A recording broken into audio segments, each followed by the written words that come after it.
বিসমিল্লাহির রহমানির রহিম। আমি মোহাম্মদ শরাফুদ্দিন খান নেত্রকোনা মেদিনী ইউনিয়নে আমার বাড়ি উলোয়াটি গ্রাম। আমি এই বছর যে আলমদিনা ট্রাভেলসের সাথে যে আমি আসছি হজ করার জন্য,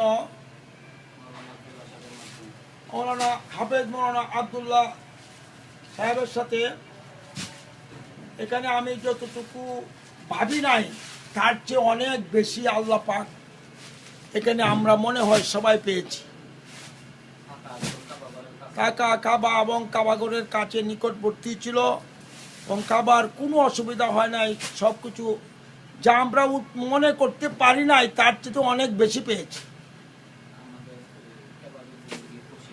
আর ইবাদত বন্দেগীতে প্রতিদিন আমাদের 11টা এবং রাত্রে প্রতিদিন এই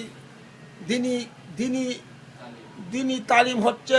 মহিলাদের জন্য আলাদা, পুরুষদের জন্য আলাদা, এবং রাত্রে উঠার জন্য 2টার দিকে উঠায় তাজ্জুদ পড়ার জন্য লোক পাঠানো হচ্ছে। ঠিক মতোভাবে সবাই যাচ্ছে।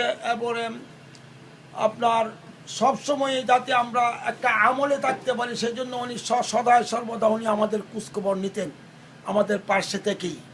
খানার সময় প্রত্যেকটা টাইম উনি আমাদের সাথে অপ্রতিমভাবে জড়িত ছিলেন এবং প্রত্যেকটা গুরুত্বপূর্ণ স্থান, যেমন হুজুর সাল্লাল্লাহু আলাইহি সাল্লামের যে জাবালে নূর এবং জাবালে রহমত, এইগুলাতে উনি নিজে আমাদেরকে নিয়ে ইনশাআল্লাহ জিয়ারত করছেন এবং অন্যান্য গুরুত্বপূর্ণ স্থানগুলো উনি নিজে আমাদের সাথে প্রশিক্ষক হিসাবে এরকম দেখে প্রত্যক্ষ পরোক্ষভাবে উনি আমাদেরকে দেখে কাজ করছেন। আমাদের আল্লাহ ওনার মঙ্গল করুক, আমিন।